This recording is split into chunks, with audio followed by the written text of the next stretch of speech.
rapat-rapat. Mari Bapak sekalian kita duduk merapat insya Allah segera. Yang di luar segera masuk, yang di dalam mari kita maju dan merapat. Kita ikuti dengan penuh tawajuh nasihat yang akan diberikan oleh orang tua kita. Dalam waktu 3 hari ke depan insya Allah kita akan duduk bersama-sama di tempat ini untuk mengikuti musyawarah.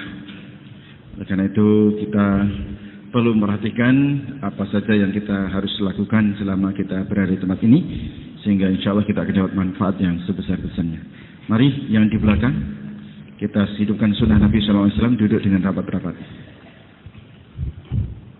Assalamualaikum warahmatullahi wabarakatuh. Bismillahirrahmanirrahim.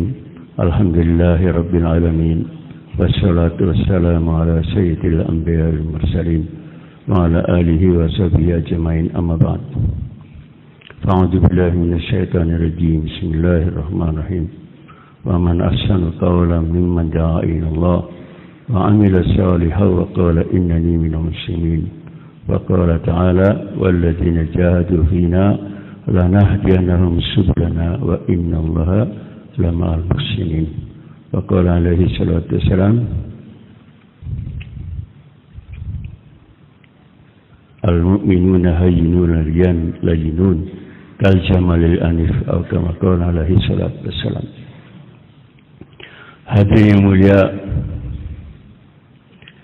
Allah Subhanahu wa taala menciptakan alam semesta dan manusia itu dijadikan sebagai makhluk yang paling mulia. Allah Subhanahu wa taala menciptakan alam semesta ini untuk berkhidmat kepada manusia. Kemudian manusia diciptakan untuk beribadah kepada Allah Subhanahu wa taala. Jadi maksud yang utama manusia di dunia diberikan amanah untuk bisa mengamalkan agama dengan sempurna. Apabila manusia mengamalkan agama di dunia ini, Allah Subhanahu wa taala akan mempertahankan alam semesta ini berfungsi seperti biasanya. Sehingga begitu mulianya agama ini sampai nanti menjelang hari kiamat, masih ada agama di dunia satu orang yang mengucapkan Allah, Allah, dunia belum kiamat. Manakala sudah tidak ada lagi menyebut nama Allah SWT, maka dihancurkan dunia ini. Hadirin yang mulia, untuk bisa manusia itu mengamalkan agama, maka dikirimlah para nabi dan rasul untuk mengajarkan agama kepada manusia. Para nabi datang membawa agama dan metode untuk mewujudkan agama. Agama keseluruhan dinamakan ibadah.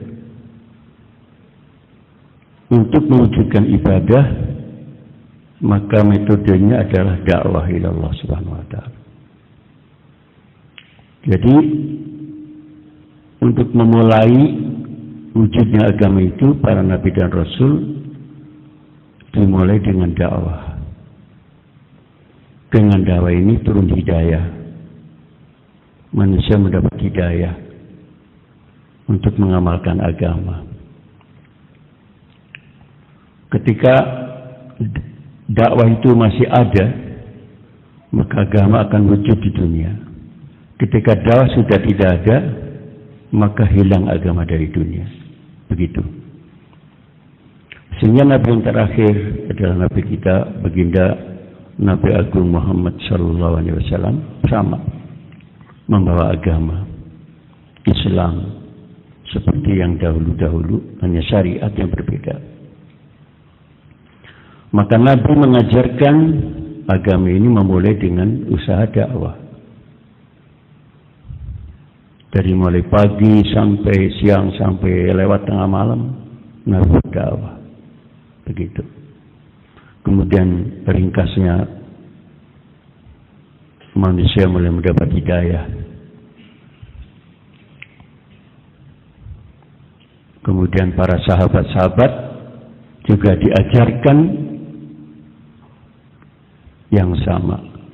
Karena Nabi yang terakhir adalah Nabi Muhammad SAW. Tidak akan ada lagi Nabi setelah itu.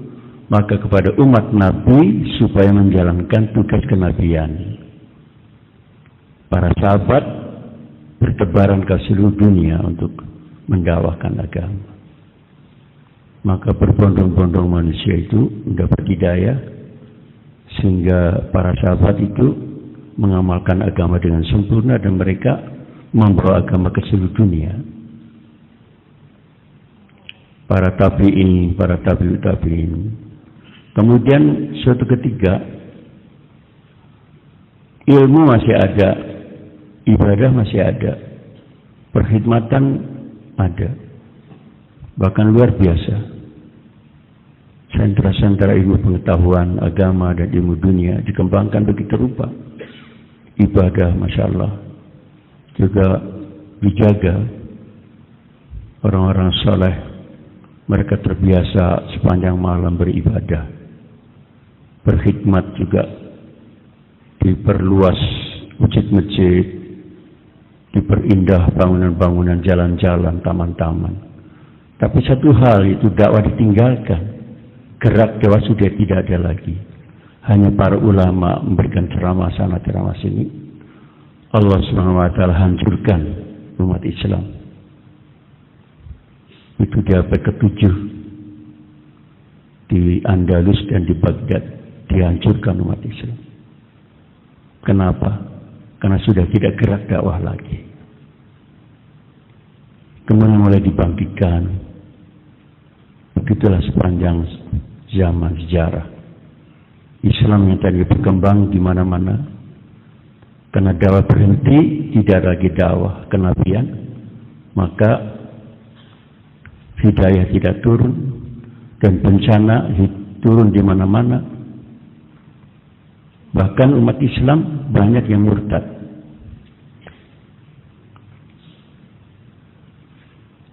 Kita tahu semua ya kan, sejarah peta-peta dunia bagian di luar negeri. Ketika dakwah tidak dijalankan, maka umat Islam terdakwah. Karena para ulama kita mengatakan umat Islam ini kalau tidak berdakwah itu dakwah. Imma da'i wa imma mad'u. Kalau berhenti dakwah akan berdakwah dengan apa yang datang kepada mereka. Alhamdulillah kita bersyukur kepada Allah Subhanahu wa taala di zaman ini. Allah Subhanahu wa taala bangkitkan kembali dakwah ini. Dimulai dengan zaman Syekh Ilyas rahmatullahi alaih. Beliau diajarkan langsung oleh baginda Nabi kita Muhammad SAW. Walaupun kurun sudah berbeda 14 abad, kuasa Allah Subhanahu wa taala.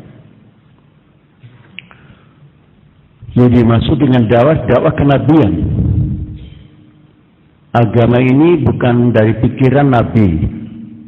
Agama ini langsung daripada Allah Subhanahu wa taala. Semua ayat-ayat Quran, hadis-hadis. Wa ma yantiqu 'anil hawa in wa illa wahyu. Kata-kata Nabi itu semua adalah wahyu. Amalan itu semua adalah wahyu. Nah, agama itu adalah wahyu langsung. Itu dari Allah Subhanahu wa taala. Begitu juga metode untuk mendakwahkan agama bukan hasil pikiran Nabi. Begitu juga di zaman ini.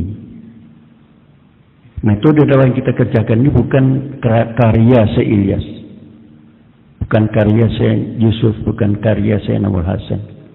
Semua dibimbing oleh baginda Nabi SAW dengan kuasa Allah SWT.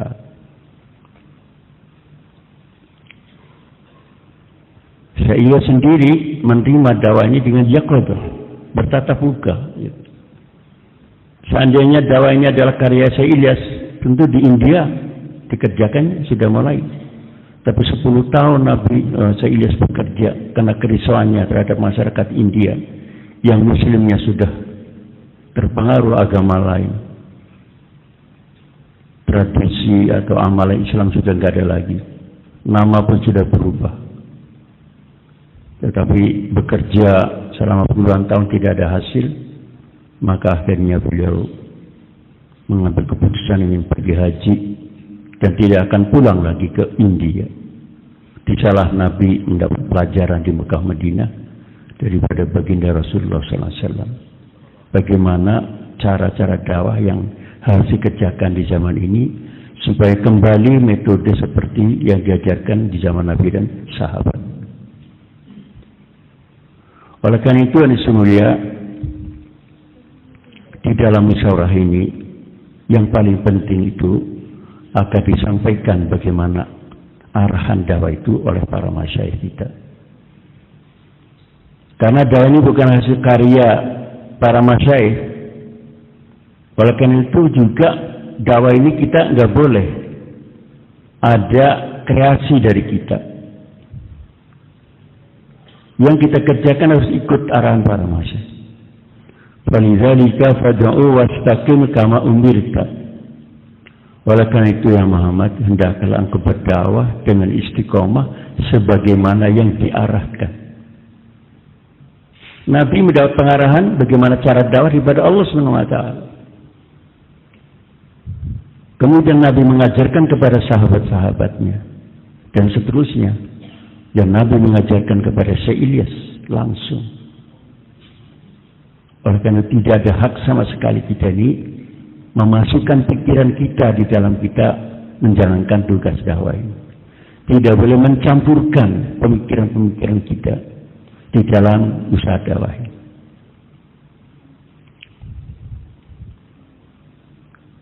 Jadi kita di sini belajar bagaimana cara dakwah yang diajarkan oleh tiga hadrati Syekh Ilyas, Syekh Yusuf Ainul Hasan. Itu menjadi patokan kita.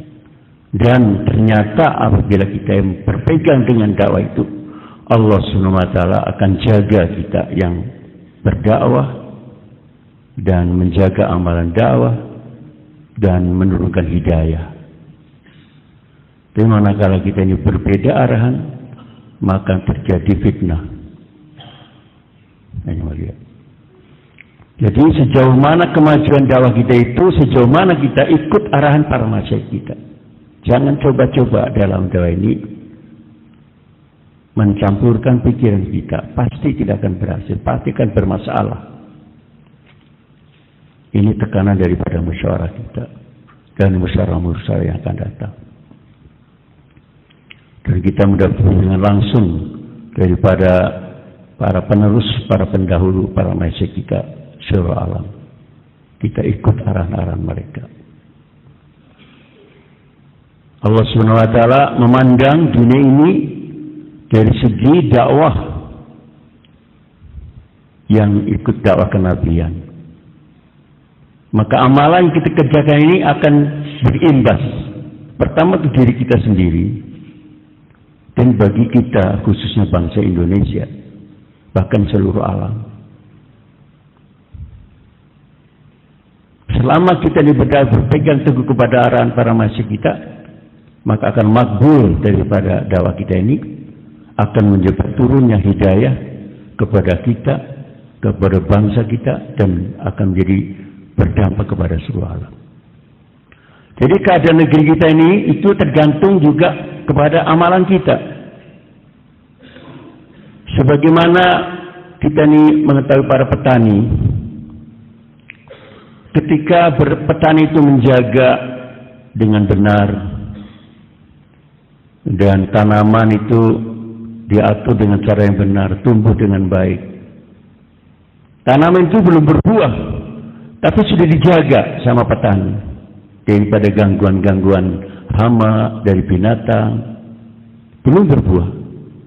Tujuan bertani buahnya, walaupun belum sampai berbuah, dijaga oleh petani.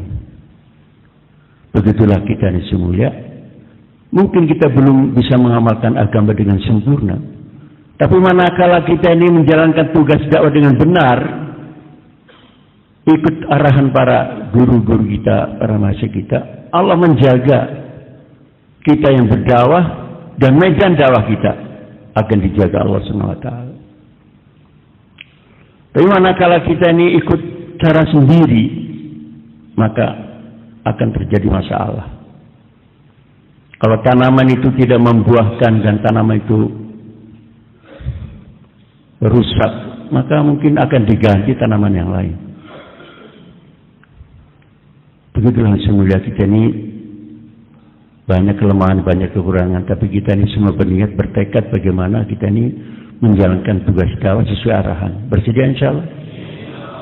Untuk itu nanti akan diuraikan dalam bayan-bayan dari syuro kita yang mendapat mandat daripada para masyayikh sebagai wakil-wakil daripada para masyayikh kita di Indonesia.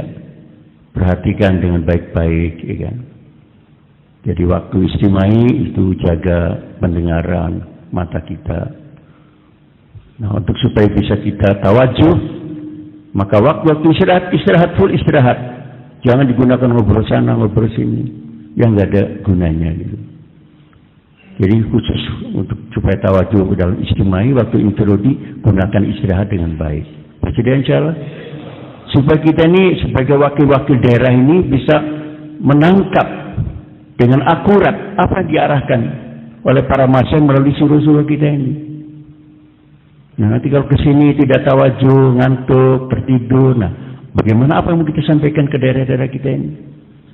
Inilah yang paling penting ya, semuanya, supaya kita semua hadir di sini betul-betul hadir jasad kita dan rohani kita, dan pikiran kita bertawajuh ikut apa yang kita dengar daripada para pembayan, muzakarah dan sebagainya.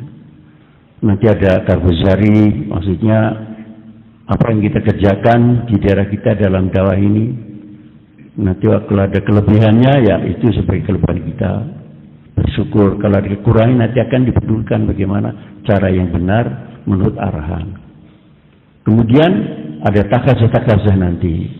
Bagaimana supaya makomi dengan baik, bagaimana intikoli, mengirimkan jamaah-jamaah di luar negeri. Nanti ada takazah-takazah lagi, bagaimana tugas-tugas lagi.